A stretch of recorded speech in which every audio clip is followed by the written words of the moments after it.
شپېته کلنه څانګه بیبي هم دا څو میاشتې مخکې له پاکستانه هېواد ته راستنه شوې او اوس د ننګرهار سره رود کې له خپلو شپږو ماشومانو سره په دې چوپړۍ کې اوسېږي. دا کونډه مېرمن چې د خپلې کورنۍ یوازینۍ سرپرسته ده وایي لوی اختر پرې داسې حال کې راغی چې بچیان یې د اغوستلو لپاره مناسبې جامې او خواړه نه لري. په هغې اختر کې هم موږ خواروزار شو او په دې کې هم نه ډوډۍ لرو، نه جامې، نه میوې او نه هم د مړېدو لپاره ډوډۍ، نه کار شته او نه هم ډاکټر. خپله یې وینئ چې په دې زاړه فرش ناست یو. دا خلکو ته وښیئ موږ در په در یو، تاسې زما جامې وینئ. او دا د 30 کلن جان محمد موقتي کور دی چې 7 میاشتې مخکې له پاکستانه هېواد ته ستون شوی. د شپږو بچیانو دا پلار له خپل سخت ژوند شکایت لري. وایي دا لوی اختر پرې داسې حال کې تېرېږي چې آن خپلو بچیانو ته د اختر جامې او مناسب خواړه نشي چمتو کولی.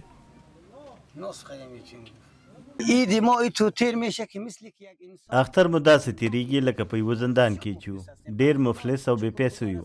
د خدای شکر دی چې روغ او جوړ یو، خو ځینې وخت له دې هم پښیمانه کېږم.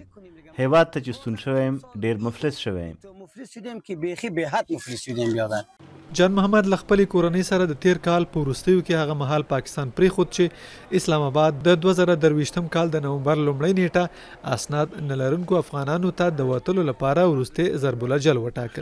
دی په پاکستان کې د یوه ورزشي کلب روزونکی و، خو دلته د میاشتو په تېرېدو سره لا هم پر خپلو پښو نه دی درېدلی. بچیان مې نه د خوراک لپاره څه لري، نه جامې لري او نه پیزار. د کلي نور نجونې ښایسته څپلۍ او جامې لري. دوی ژاړي، څه وکړو، مجبوري ده.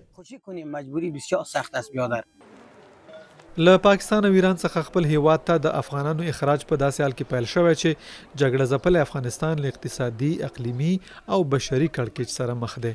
د ملګرو ملتونو د کډوالو چارو ادارې تیر کال ویلي چې افغانان په نړۍ کې د بې ځایه شویو کسانو 3مه لویه ډله جوړوي او تر 2023 کاله پورې په 103 هیوادونو کې شاوخوا 8 میلیونه افغانان اوسېږي.